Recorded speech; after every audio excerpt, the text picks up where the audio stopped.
Hey, it's 9 o'clock. Right on time. Let's get started. And I remember, I'll remember everybody who's here, but there's probably going to be a few people coming in late, because we're on time. All right. Today we're going to talk about chapter 6. As I said, this is one of my favorite chapters, not because of the story or what happens, but because of the significance of it. And anyway, so what in the world would you, maybe we've talked about plenary power is. Does anybody remember what I said about that as far as a definition? Plenary power. This refers to the sort of absolute power of Congress over sovereignty. Remember, for a very long time, members of Indian tribes, and even, the Indian tribes themselves to this day, really, which are groups of people, nations of people, and as a sort of a corporate body, a tribe is not protected by the Constitution as it was written.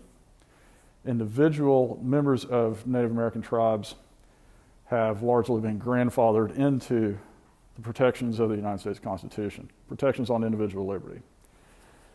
It's still in the works to some degree. But what this refers to is really the absolute power of the United States Congress over Indian tribes and the sovereignty of Indian tribes. And the Congress has been defined by the courts as basically the protector and the sort of harbinger of Indian tribal sovereignty. Anyway, that's what we're going to look at. So, getting more into the topic, what is sovereignty? How would you define sovereignty? A very general term.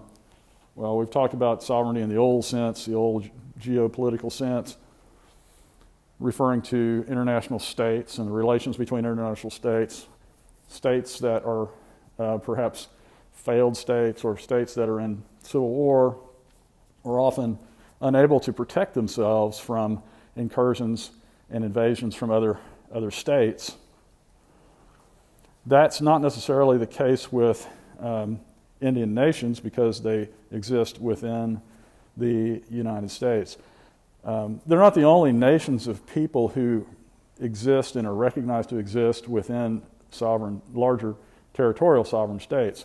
Russia, for example, and before that the Soviet Union, recognized territorial areas that had where some ethnic groups or national groups had a degree of autonomy over that territory. However, it's not really autonomy because the larger sovereign state can take that away at any time. In the case of Indian sovereignty, most of the time people describe that sovereignty, and the courts have defined that sovereignty as, we've talked about the Marshall Trilogy, and so you should be able to recall some of the facets of the Marshall Trilogy that define Indian tribal sovereignty. What are they?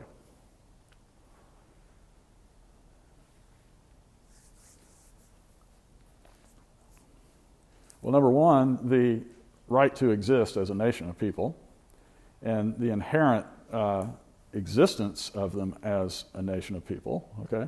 So that's recognized by the Congress. Number two is, remember, a right of occupants, the right of occupants of land.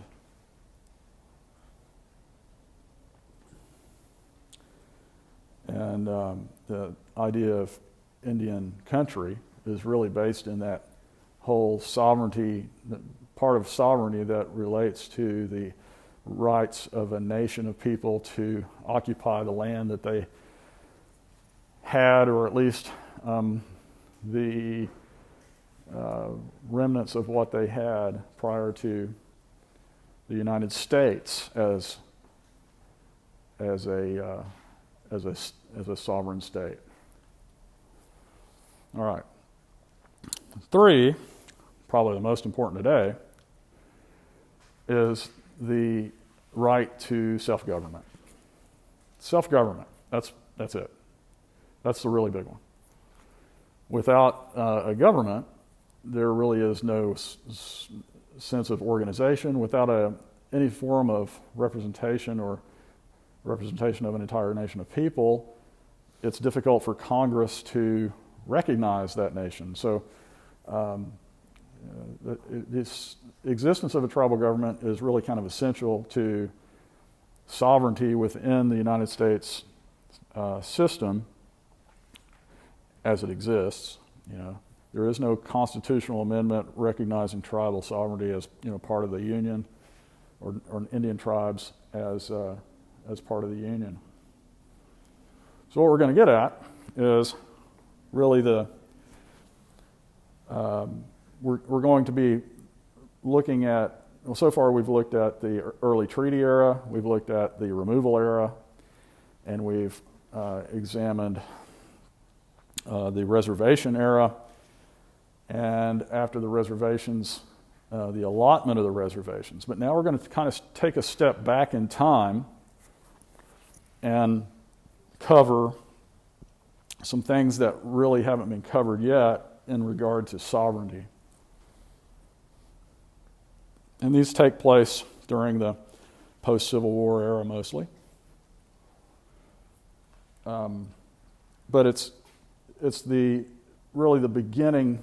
Here we're looking at sort of the beginning of the lowest decline of sovereignty so far in American history, tribal sovereignty. Okay? It begins after the Civil War, largely. So there are some things we're going to cover that there's going to be a little bit of overlap, but that's just the nature of this course. We've talked maybe a little bit about the 1871 declaration by Congress that there would be no more Indian treaties. So the basis for this historically is it's been interpreted as a sort of a feud between the House of Representatives and the Senate. The House of Representatives controlled revenue, budgeting, and the outlays of tax revenue. The Senate was blamed by the House of spending way too much. And so this was an attempt by the House to try to rein in the Senate spending.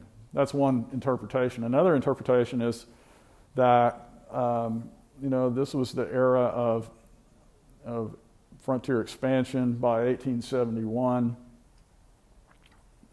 all of the lower 48 states had essentially been occupied, if not made into states. There were some territories left. But essentially this was an attempt to,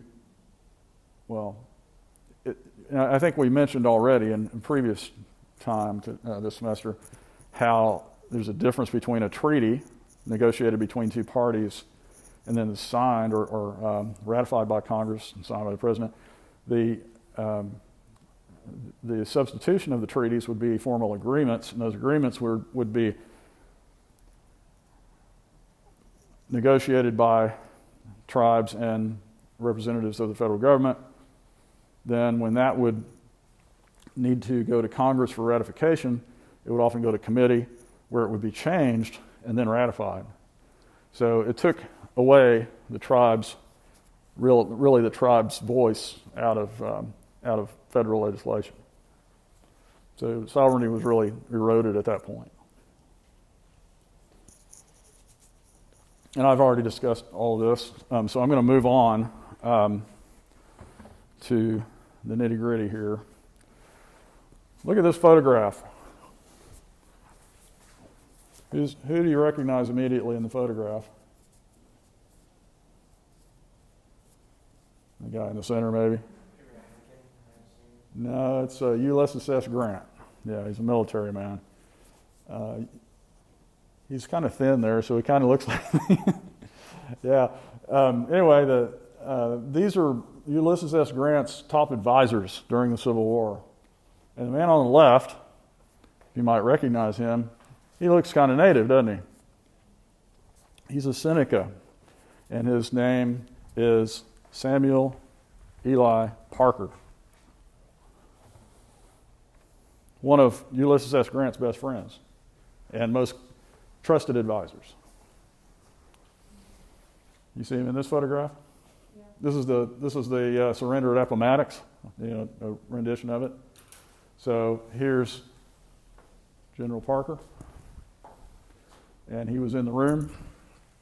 What did he do? Well, he was in charge of all of U.S. Grant's correspondence. He looked over everything that went out. That's how much Grant trusted him. I'll tell you a little bit more about him, but he is. Well, let's go back to him. Talking a little bit about Parker. He was like I said, a Seneca, born in New York. Spoke. He was bilingual. Okay, maybe trilingual. He spoke English and his native language. His father was a Baptist minister, and so he was Christian. He was raised Christian. He was raised to speak English, but yet he was also respected within his tribe as eventually as both a veteran, highly respected war veteran, as well as basically like an elder, and so he was respected on both sides. Now, in his life, he had wanted to become a civil engineer, and he actually went to school. He was able to get. He was not able to get into the best white colleges because he was an Indian. Okay, so he was forced to go or the only place he could go was to Indian institutes. He excelled so much, but he was able to eventually get into a degree program that was basically civil engineering. So he was a very intelligent guy, well-read, very articulate, and highly respected by Ulysses S. Grant, who met him in Chicago prior to the war. And so Parker went quickly up the ladder because of his talents. Was Parker from Oklahoma? Was Parker from Oklahoma? Was Parker? Was he from here, Oklahoma? No, he was from New York. Yeah, this was before the Seneca removal, I think. Yeah, but he was outside the reservation at that time, and the Iroquois tribes, nations, were not all removed. A lot of them stayed in New York. I didn't know the Seneca were from New York. Yeah, like the Finger Lakes area of western New York, upstate. Not New York City, by any sense. Well, Parker was placed after the Civil War. Grant, as you remember, Grant had this policy called the peace policy, where he placed the religious orders in charge of tribes. And what Grant was trying to do was eliminate the corruption of the Indian service, that especially as the field offices of the what would become the Bureau of Indian Affairs. And to that point, the field offices were run by agents who were sort of the lackeys of the military. Those were the people who didn't get called to the front lines during the Civil War. So they tended to be very corrupt and ineffective and sometimes even incompetent. And the only way that Grant saw, the best way to change this quickly was to basically fire everybody and replace personnel within the Indian office with members of people who are affiliated with religious groups. And most of those were, of course, Protestant religious groups or religious groups based in the Middle Atlantic states and New England. And by this, he assumed that there would be more honesty than corruption, although perhaps they wouldn't be perfect. And he made Eli Parker the Commissioner of Indian Affairs. So he put Eli Parker as the boss, and so Parker was the boss or the Commissioner of Indian Affairs during the peace policy. Now, the peace policy wasn't so peaceful because during its implementation, the Plains Indian Wars got started, and the Northern Plains and the Central Plains were new theaters of war between the United States and the Cheyenne and the Lakota and others of the Northern Plains.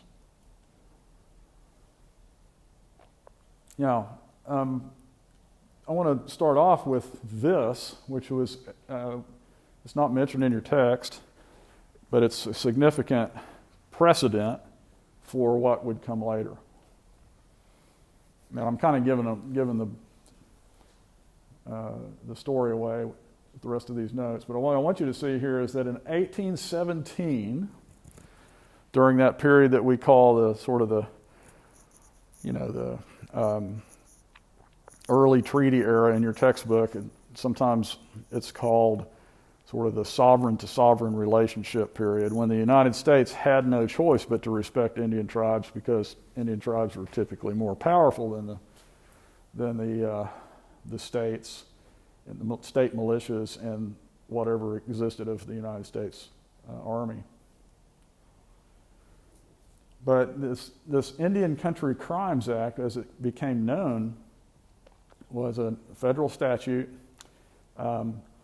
and what it did was it extended federal jurisdiction over crimes by both Indians, meaning that in a legal sense, members of tribes, between Indians and non-Indians within Indian country, okay? But it specifically excluded, important part here, it specifically excluded crimes by Indians within Indian country. That is, crimes by Indians on Indians within Indian country. That was left to tribal law and custom. The United States, or the Congress in 1817, felt, well, these people are they're self-governing, they have the ability to handle their own internal affairs. And that's what, that sovereignty really means. And you can probably assume that John Marshall, Chief Justice John Marshall, had this law in his mind when he ruled on Johnson versus McIntosh in 1823, or when he wrote that opinion, okay? Does this have anything to do with the McGirt case? Well, I think everything has to do with the McGirt case ultimately. Yeah, that's a good question. Yeah, exactly, it does. Very good point. It actually set it up. It set up the situation for the McGirt case, as we'll see. Okay.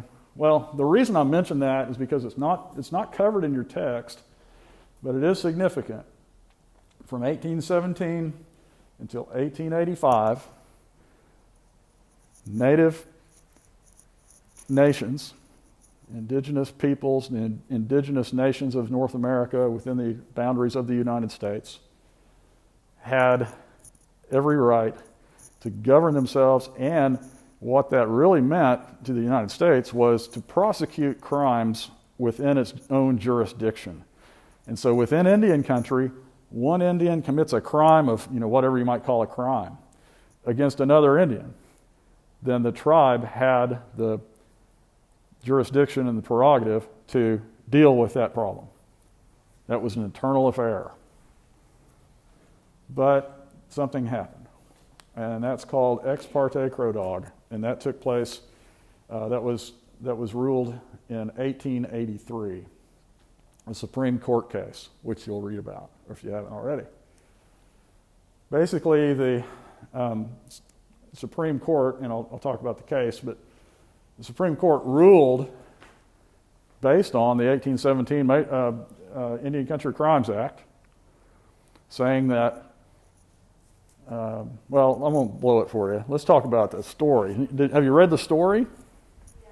You have. Tell me about it. What happened? It was basically one Indian killed another Indian, and then their family gave some, was it horses or donkeys? Yeah, the retribution or what it was called, not retribution. What would it be called? Reparation. Yeah. The reparations were supposedly, I don't know. Let's see. Does it say here? No, it doesn't say. Reparations were like a blanket Yeah. and like a few dozen ponies Yeah. and a few other things. All right. So what happened? What was the crime specifically? It involved two men, both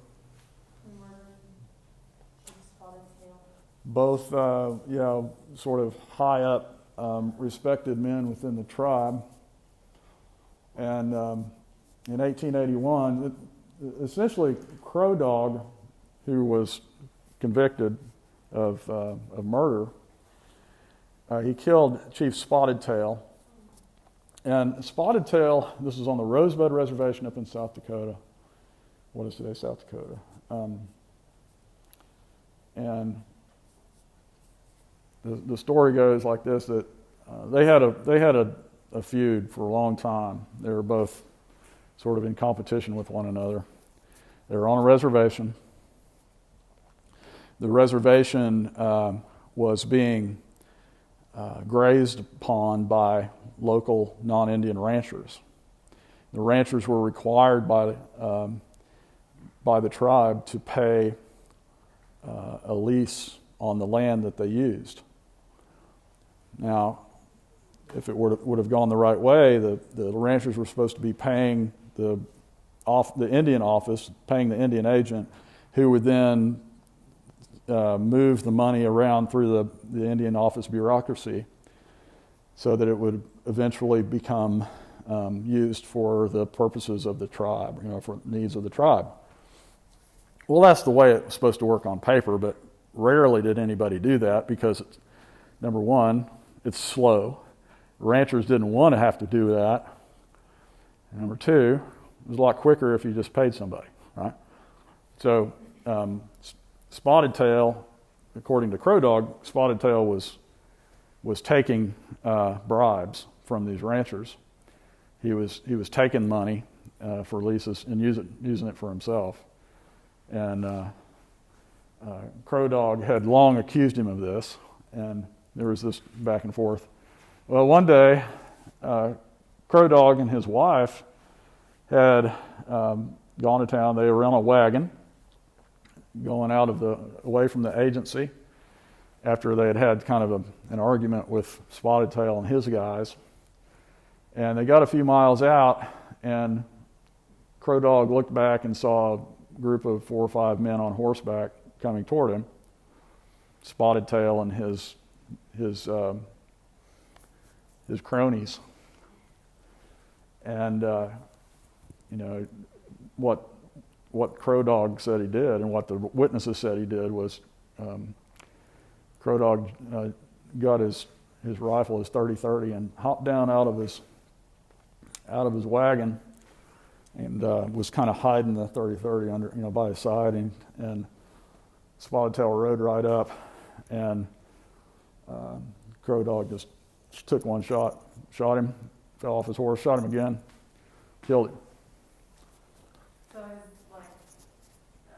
Spotted Tail's buddies didn't try to No, I don't know what happened to them. I think they left. It was a carbine. He had a lot more. He had a few more rounds. I don't know if that's but anyway, that's something like that. But basically, it was a feud and a murder. But it was within Indian country, within the reservation, between two people of the same tribe. So it was handled in a traditional way, and that was Crow Dog went to Spotted Tail's family and said, "How can I make this right? I killed him, but how can I make this right to you all? Because he provided for you."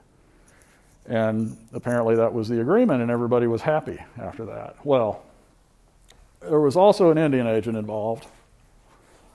And that Indian agent had been sort of pressured to kind of take control of things. And he reported this. He reported this murder, and it got into the local papers.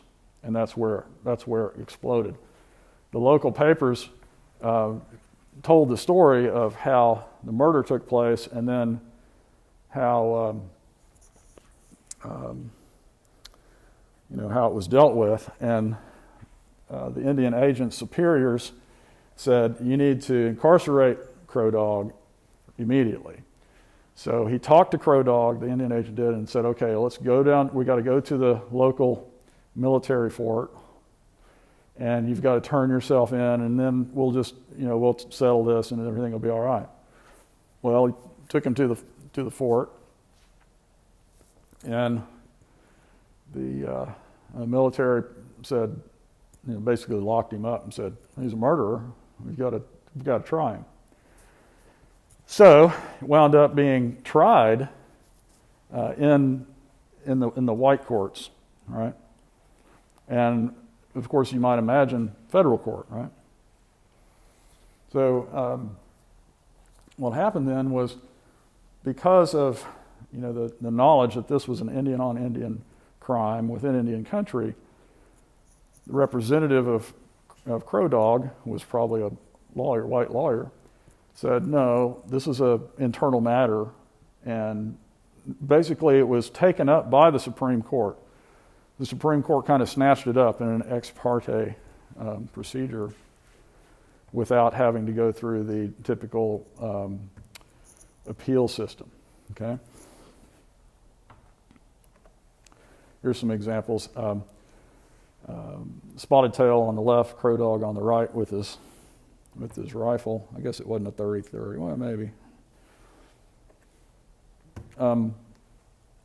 So this is kind of the procedure, or this is kind of the play-by-play of what happened. Spotted Tail, Crow Dog was arraigned in United States District Court, and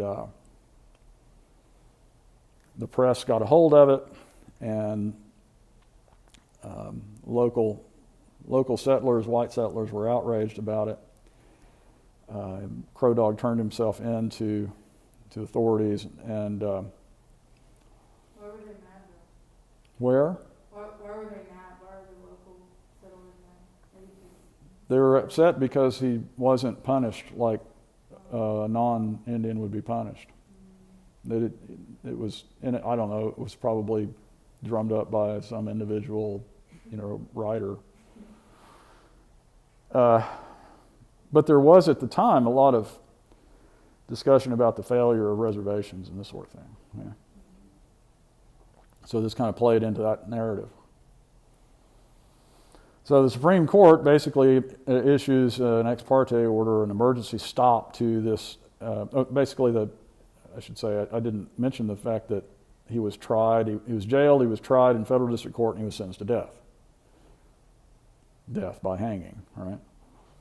Supreme Court issues this emergency stop, brings him to Washington, and brings the case to Washington, and the Supreme Court rules in 1883, crime was in 1881, Supreme Court rules that this Indian upon Indian crime within Indian country was beyond federal jurisdiction, and it could not be tried in federal district court. Recognized the Indian Country Crimes Act, remember that?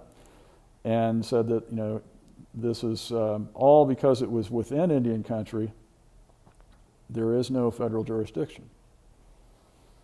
So Crow Dog went free, and you would think this was a win for Indian sovereignty. Okay, so otherwise it would have been sort of like double jeopardy maybe, but it wouldn't, because it wouldn't be double jeopardy because unless you're assuming that the tribal courts are the same sovereign as the federal courts, and they're not. Okay, we'll see that much later. So Crow Dog was freed. District court was the conviction was invalidated, and Crow Dog walked. Here's some more notes, my old-fashioned notes here. Just might be something else here.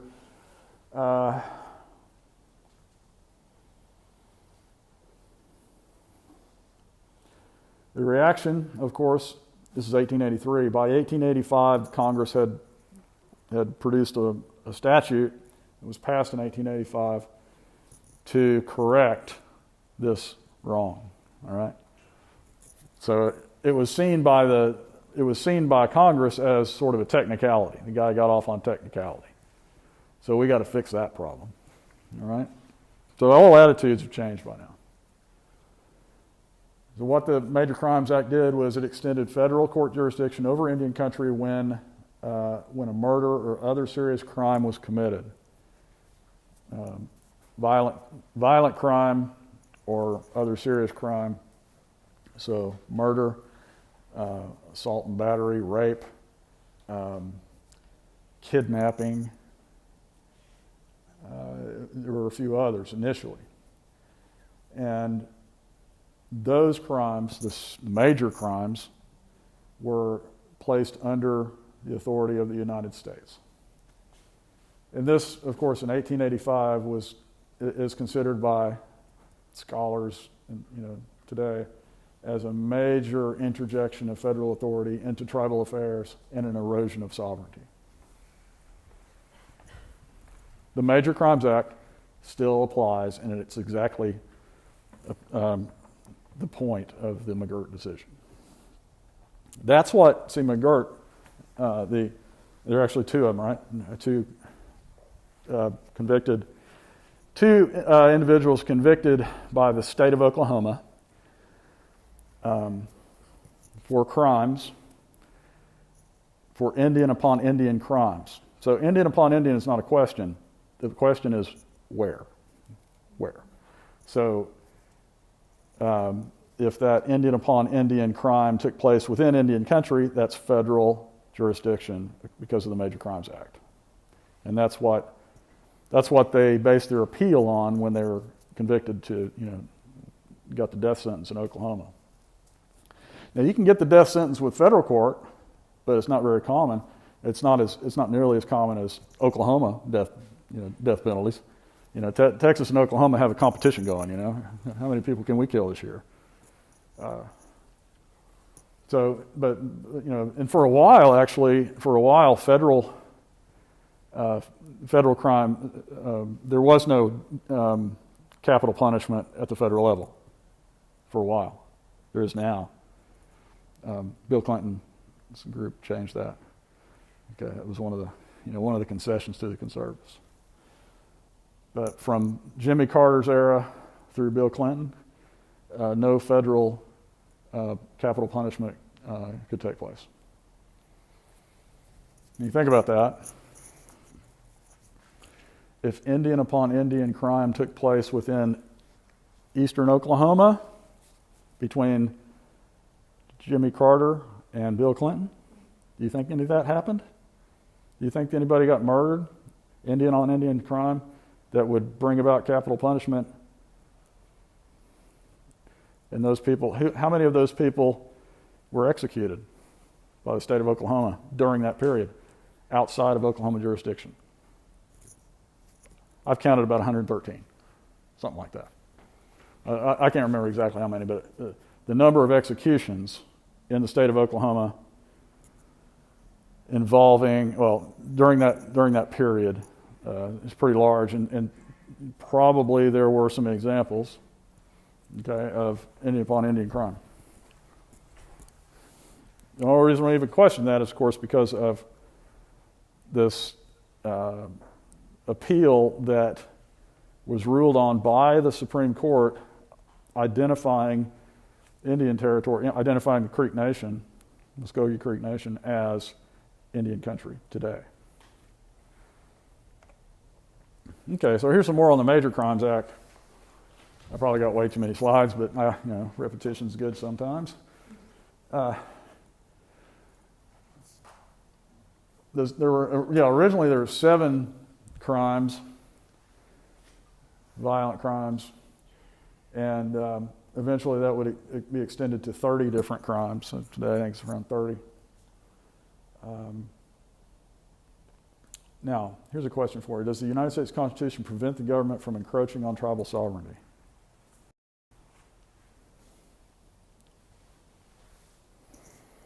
No. Or yes, maybe, I don't know.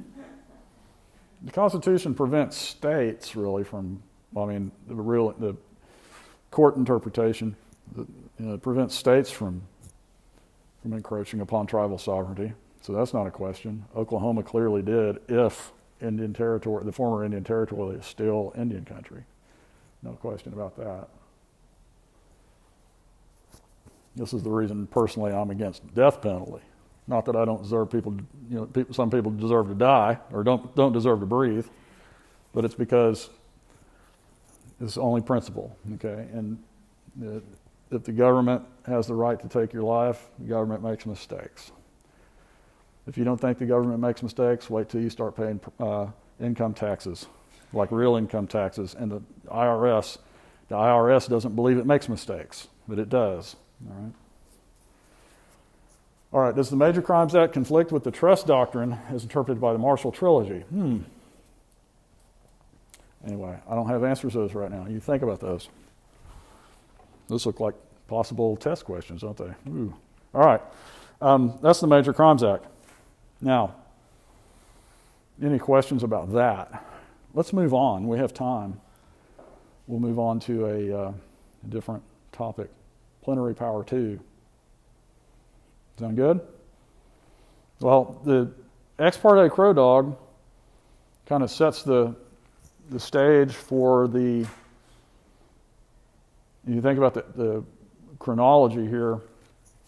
1883 is when Crow Dog was decided, and that's also the same year that the Dawes Commission came to Indian Territory to try to negotiate allotment with the 5 tribes.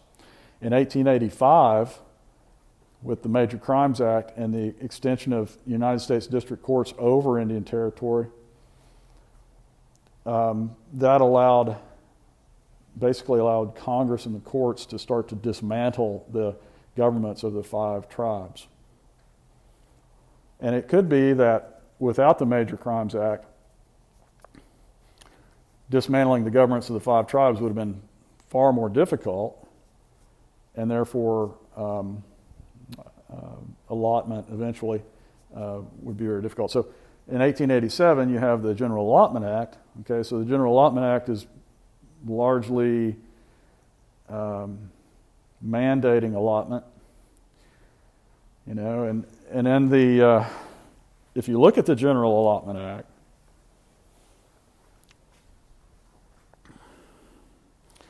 if you look at the General Allotment Act,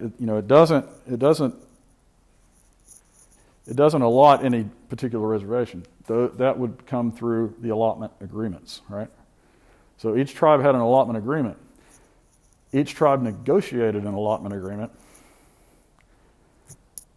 However, sometimes those agreements were edited after the fact in congressional committees.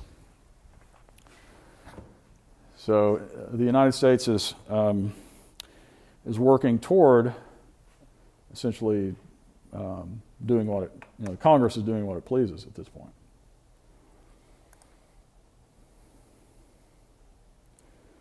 Any questions? Yeah. So, we're talking about like sovereignty and how the U.S. is trying to dismantle sovereignty and defy civil rights. I did on my article review, on one of them, I did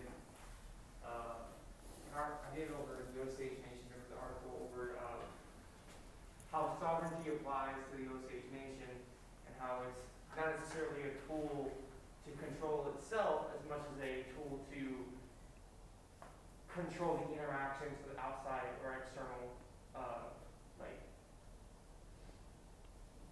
like the U.S. government, just like to be able to communicate with them as almost like a farce, not like it's supposed to. It's not like controlling like what's happening inside the nation as much as it's just like controlling the interactions with the U.S. government in itself.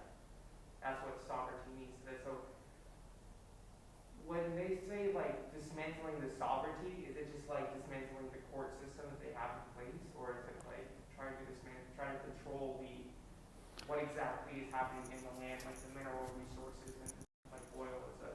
Great question. To answer the short version of that would be the U.S. government would never admit, or Congress would never admit, dismantling sovereignty. They always recognize sovereignty, but that's basically an academic interpretation that this was an erosion of sovereignty at this point. But what it did was it set the stage for other things. The idea of Indian sovereignty is considered by many to be a farce. And we'll see, though, that the courts don't believe that. The courts actually have established, they've actually demonstrated tribal sovereignty, actually beginning basically the 70s. You'll see some court cases that interpret Indian sovereignty in terms of its origins, and therefore, the sovereignty is an idea. The sovereignty is something that is supposed to be respected by Congress. But yeah, a lot of people consider it to be a farce, but it's not. It's not. It's recognized by law as existing, but see, it's only through congressional law, only through statutes, and then Supreme Court decisions or federal court decisions. So that has been pulled out of the discourse, I guess, say that. Okay. I hope I answered some of that question. I don't know if I did, but good one.